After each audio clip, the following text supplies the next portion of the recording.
तो महाराज कल कथा के अंत में आप सभी ने तेली टूनी कम कर ले, फिर मेरी टूनी कौन सुना। तेली तो और रुक्मणी मैया का विवाह बड़ी धूमधाम से मना। भगवान कृष्ण देखिए, रुक्मणी मैया के अलावा भगवान के और भी विवाह हुए थे। कल तो आपने एक ही विवाह की कथा सुनी। श्री कृष्ण भगवान के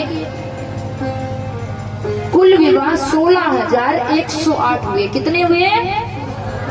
16,108। 8 मुख्य पटरानियां थी, उसके अलावा 16,100 रानियां थी। 8 पटरानियों में पहली पटरानी रुक्मणी, दूसरी पटरानी का नाम था जामवती। दूसरा विवाह किनके साथ हुआ? जामवती जी के साथ। तीसरा विवाह सत्यभामा के साथ। चौथा विवाह कालिंदी के साथ हुआ। पांचवा विवाह मित्रविंदा के साथ हुआ। छठवां विवाह सत्या के साथ हुआ। सातवां विवाह भद्रा के साथ और 8वां भगवान का विवाह लक्ष्मणा के साथ हुआ। ये 8 भगवान की मुख्य मैन पटरानी थी। इसके अलावा 16,100 रानियां और थी।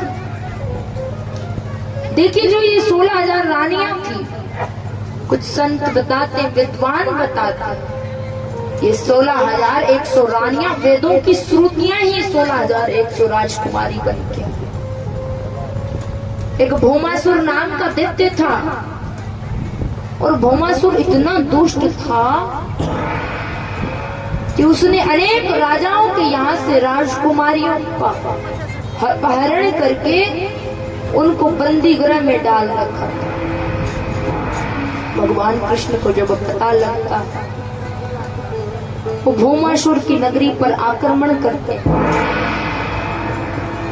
और उन 16,100 राजकुमारियों को बंदी गृह से निकालते।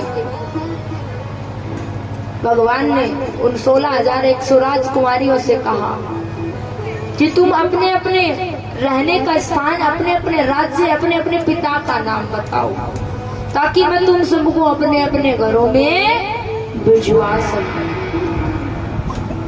वो 16,100 राजकुमारियां हाथ जोड़ करके बोलती कि प्रभु,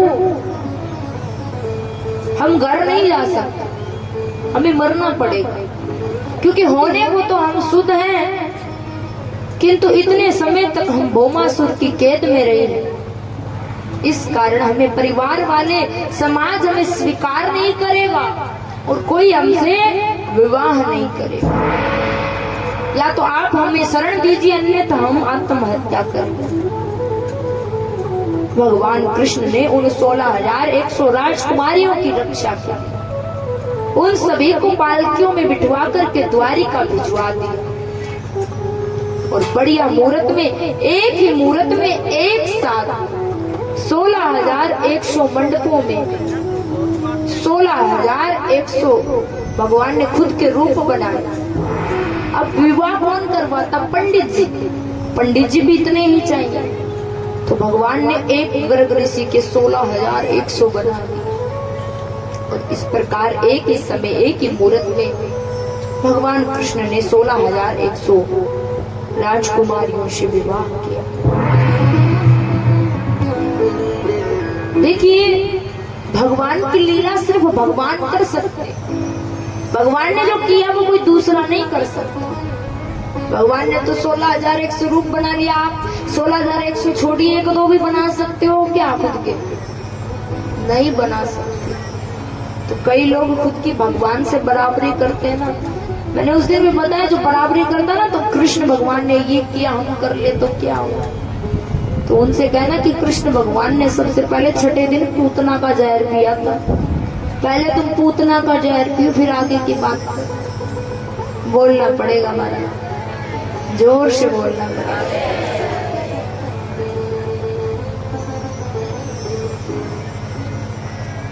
तो महाराज भगवान श्री कृष्ण को 16,108 राजकुमारियों के गर्भ से प्रत्येक रानी के 10-10 लड़के और एक-एक लड़की होती है। इस प्रकार कृष्ण भगवान की कुल संतानों की संख्या 1,61,080 हुई। नारद जी को जब पता लगा कि श्री कृष्ण भगवान ने 16,108 राजकुमारियों से विवाह किया, नारद जी को पता था भगवान है कृष्ण, लेकिन कभी कभी ये बुद्धि मूर्ख हो जाती। नारद जी के मन में आदमी के एक पत्नी होती है, उसे रखना मुश्किल हो जाता है, कब रूठ जाए कब मन जाए कुछ पता नहीं होता। एक को संभालना इतना कठिन है, तो भगवान कृष्ण 16,108 राजकुमारियों 108 रानियों के पटरानियों के साथ कैसे रह रहे हो, तो ये देखने के लिए नारद जी द्वारिका।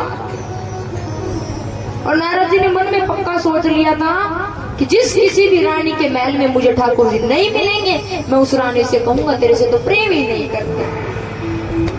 नारद जी सोच विचार के द्वारिका आए। सबसे पहले रुक्मणी जी के महल में गए।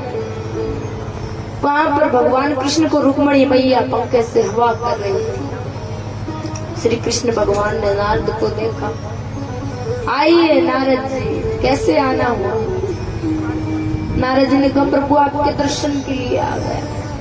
भगवान मनी मन जानते भगवान तो अंतर्यामी, उनसे क्या छुपा।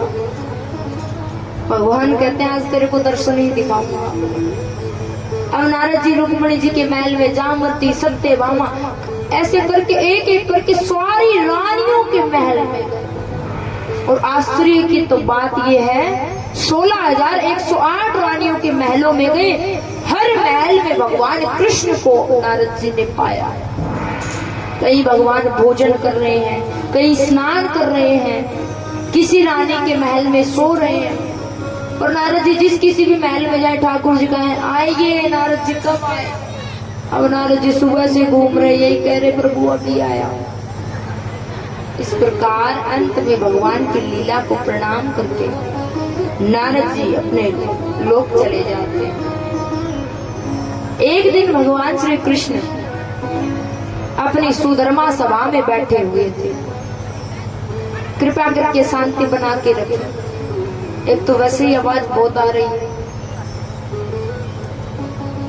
बोलिए कृष्ण कन्हैया लाल की। एक दिन नारद मुनि जी सभा में बैठे हुए थे।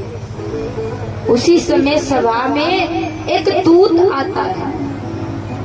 वो दूत हाथ जोड़ करके भगवान से कहता है कि प्रभु जरासंध कौन था? कल कथा सुनी थी आपने, कौन था जरासंध? किसका ससुरा था? है बताइयो।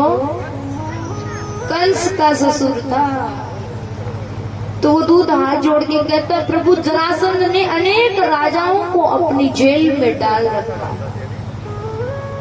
और वो सारे राजा आपकी शरण में, आप उनकी रक्षा करिए। वो दूत ऐसे कह ही रहा था कि उसी समय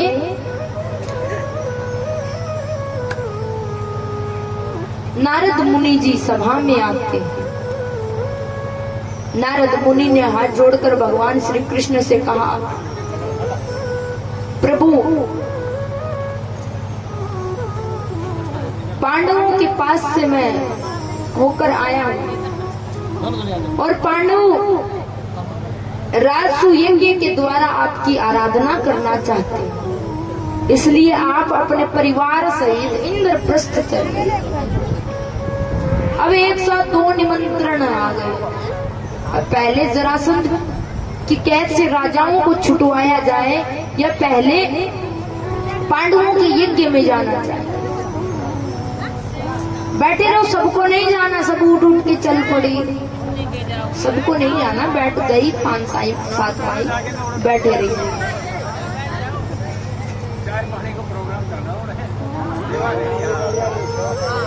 इनको लगता मैं तो रह गई, पता नहीं क्या हो रहा उधर। बोलिए कृष्ण कन्हैया लाल की। कृपया शोर मत करिए, निवेदन तो महाराज।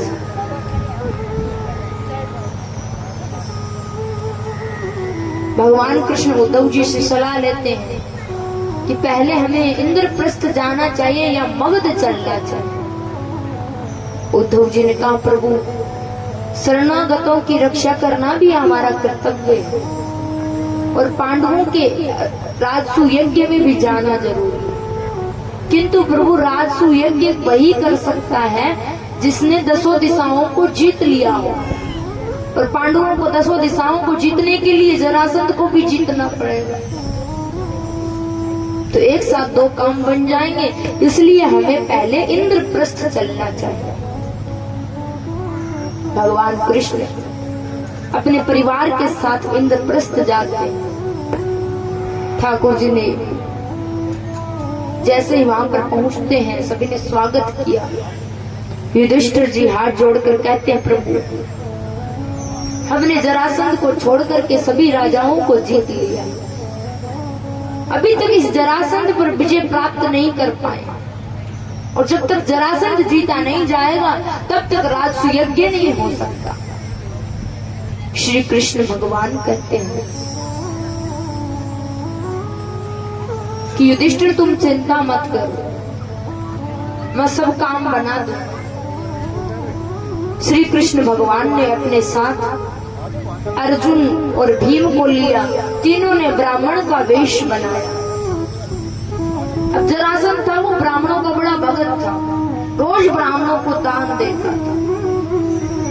तो भगवान कृष्ण अर्जुन भीम दोनों को लेकर तीनों ने ब्राह्मण का वेश बनाया और ब्राह्मणों वाली पंक्ति में जाकर बैठे।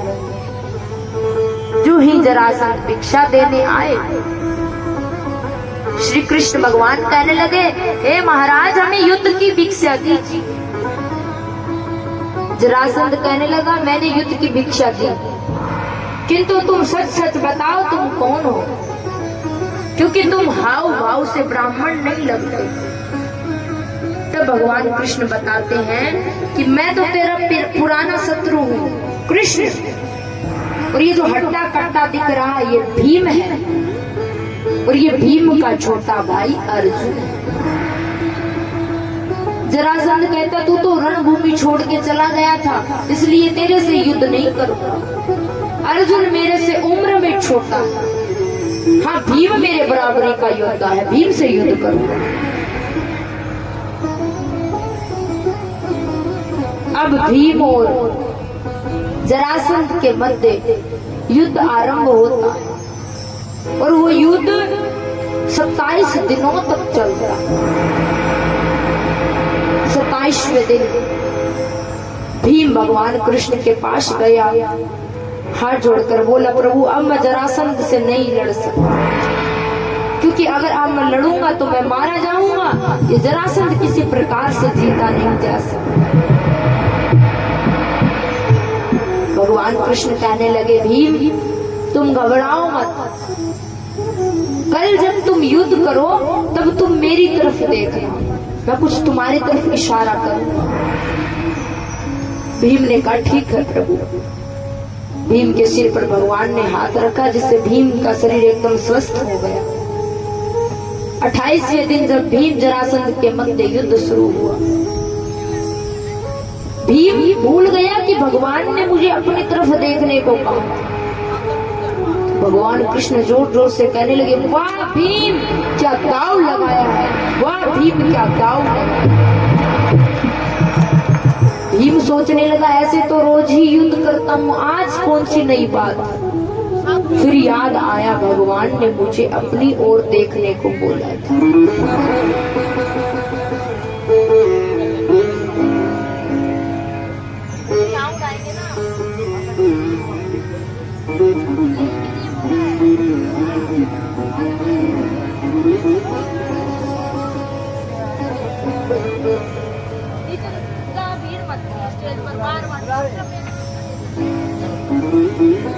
बोलिए बांके बिहारी लाल की।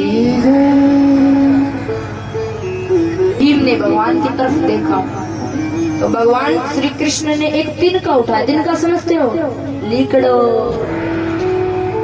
उस तिनका को उठाया, बीच से तोड़ा और 2 उल्टी दिशाओं में फेंक। क्योंकि भगवान कृष्ण जरासंध की उत्पत्ति जन्म का रहस्य जानते थे। जरासंध के पिता वृद्धरथ जिनकी 2 रानियां थी, जब दोनों को संतान नहीं हुई तो चंड कौशिक महात्मा ने एक फल दिया। वो फल दोनों रानियों ने आधा आधा खाया, जिससे समय आने पर दोनों रानियों के गर्भ से बालक के मरे हुए आधे आधे टुकड़े होते, यानी बालक का आधा मरा हुआ टुकड़ा एक रानी के गर्भ से और आधा टुकड़ा दूसरी रानी के गर्भ से। वृद्धरथ महाराज ने बालक के मरे टुकड़ों को देखा तो वो घबरा गए और उन्होंने वो टुकड़े महल के पीछे पिकवा दिए। महल के पीछे से एक जरा नाम की राक्षसनी निकली। उस राक्षसनी ने बालक के टुकड़ों को देखा तो उनको उठाया और जियो जियो कह करके जोड़ दिया, जिससे वो बालक जिंदा हो जाए। जरा नाम की राक्षसनी ने जोड़ा, संधि करी, इस कारण उस बालक का नाम हुआ जरासंध। तो भगवान कृष्ण को पता था जरासंध बीच से जुड़ा हुआ है, यानी इसका बीच का भाग कमजोर। भीम भगवान के इशारे को समझ गया। भीम ने जरासंध को धरती पे पटका, पैर पर पैर रखा, दूसरे पैर को हाथ से पकड़कर तिनके की तरफ बीच से और चीर करके तो विपरीत उल्टी दिशाओं में फेंक दिया, जिससे जरासंध मर जाता। जरासंध के मरने के बाद भगवान कृष्ण ने जरासंध की कैद में पड़े हुए सभी राजाओं को जेल से निकाला।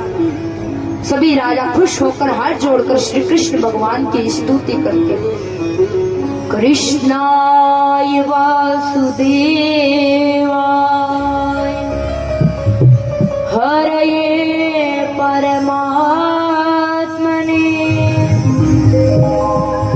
प्रणत क्लेश नाशाय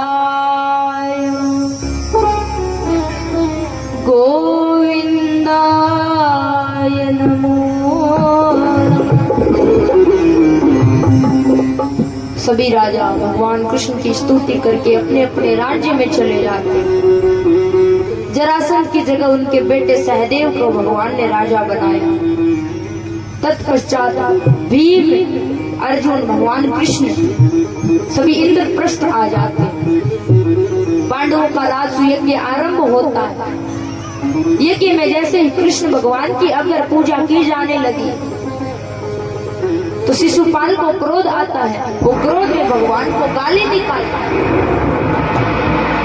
शिशुपाल कन्हैया की बुआ का लड़का था और कन्हैया ने अपनी बुआ को ये वचन दिया था कि मैं इसकी 100 गलतियां माफ करूंगा। शिशुपाल ने जैसे ही 100 गलती निकाली, 100 गाली निकाली और जो ही 101वीं गाली निकाली कि भगवान ने तुरंत चक्र सुदर्शन से शिशुपाल का गला काट दिया।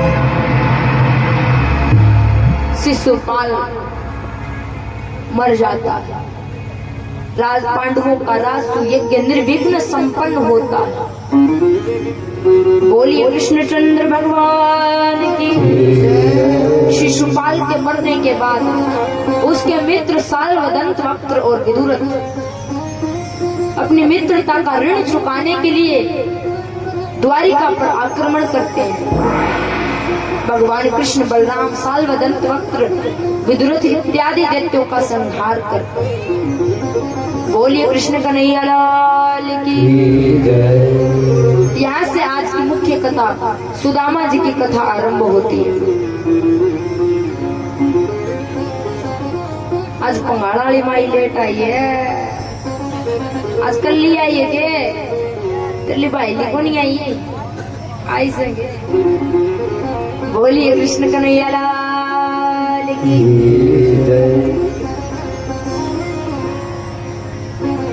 भगवान कृष्ण ने जब गुरुकुल में अध्ययन किया था, पढ़ाई करी, तब उनकी एक ब्राह्मण के लड़के से मित्रता होती है, जिसका नाम क्या था? जोर से बोलिए, सुदामा।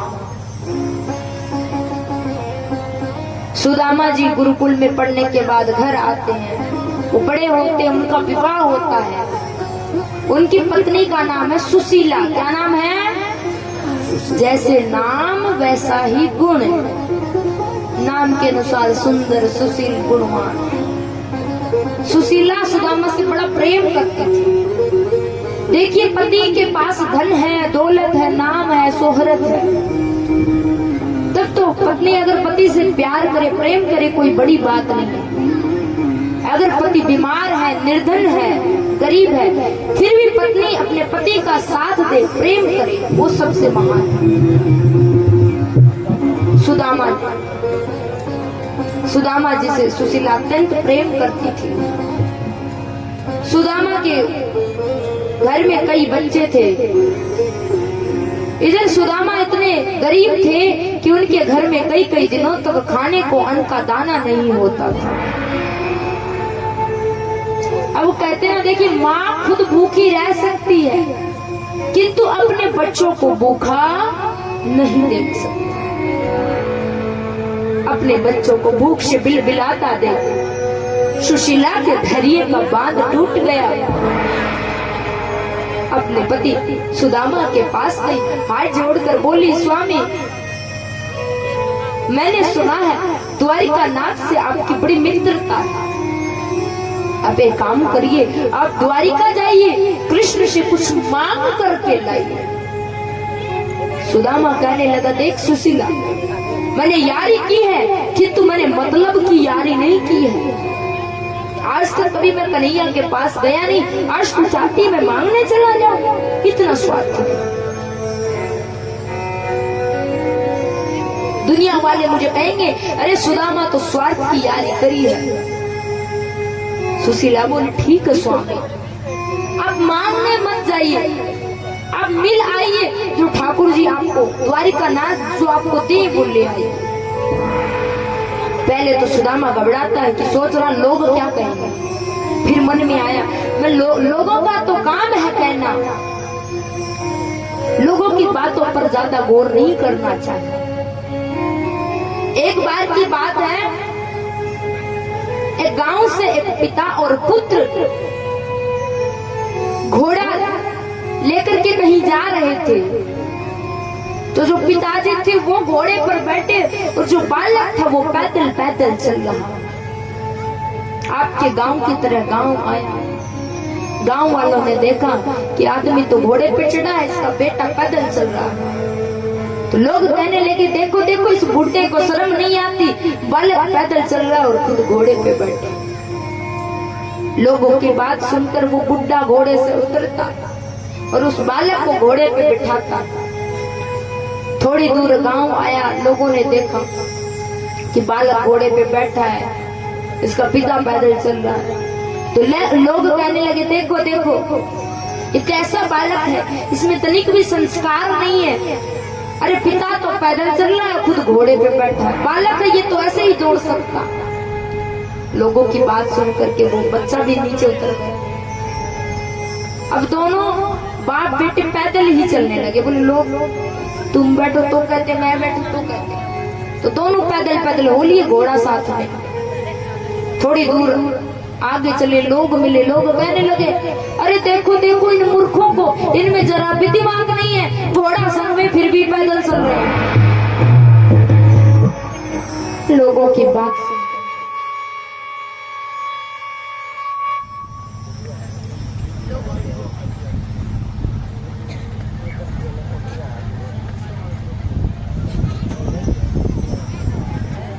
तो बाप बेटे दोनों घोड़े पे बैठ गए।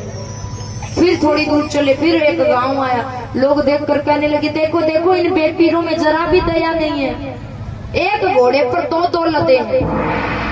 तो भैया लोगों की बात सुन सुन करके बाप बेटे का दिमाग खराब हो गया कि लोगों के सुनेंगे, लोग तो किसी प्रकार नहीं जीने देंगे।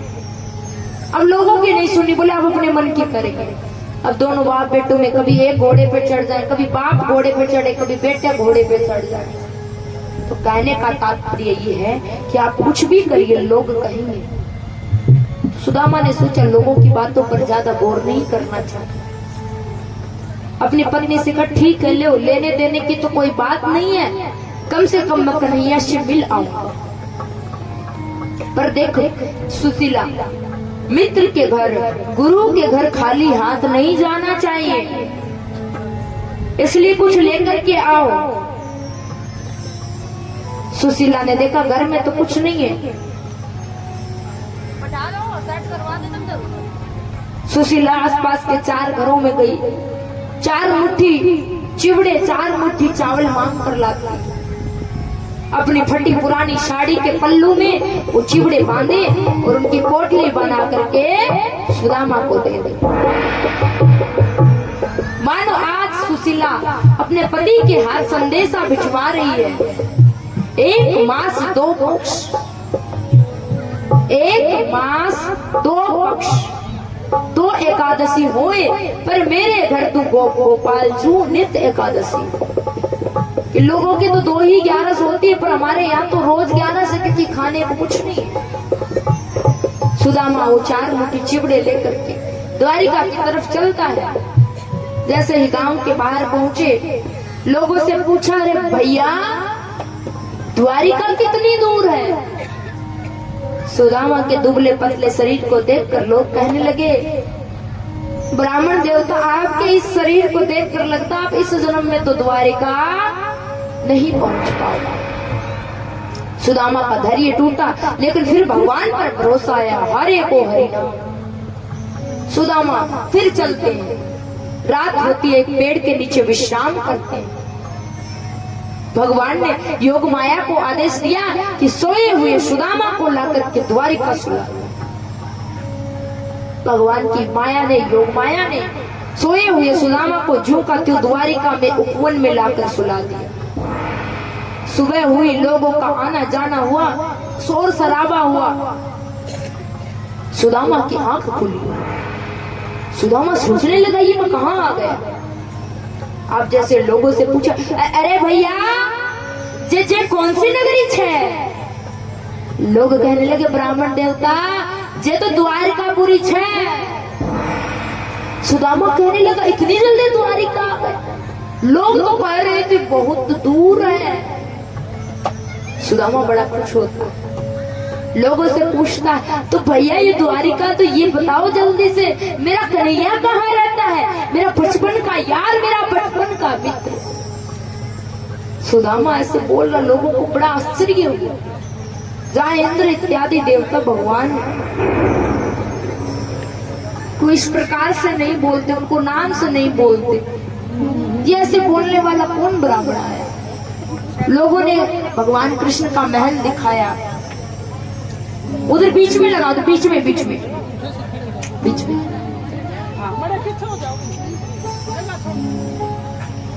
लोगों ने रुक्मणी का महल दिखाकर बताया कि वो देखो ब्राह्मण देवता, आपको जो महल दिख रहा है उसी महल में द्वारिका नाथ रहते हैं। सुदामा जी रुक्मणी जी की महल की तरफ चलते हैं। सुदामा जी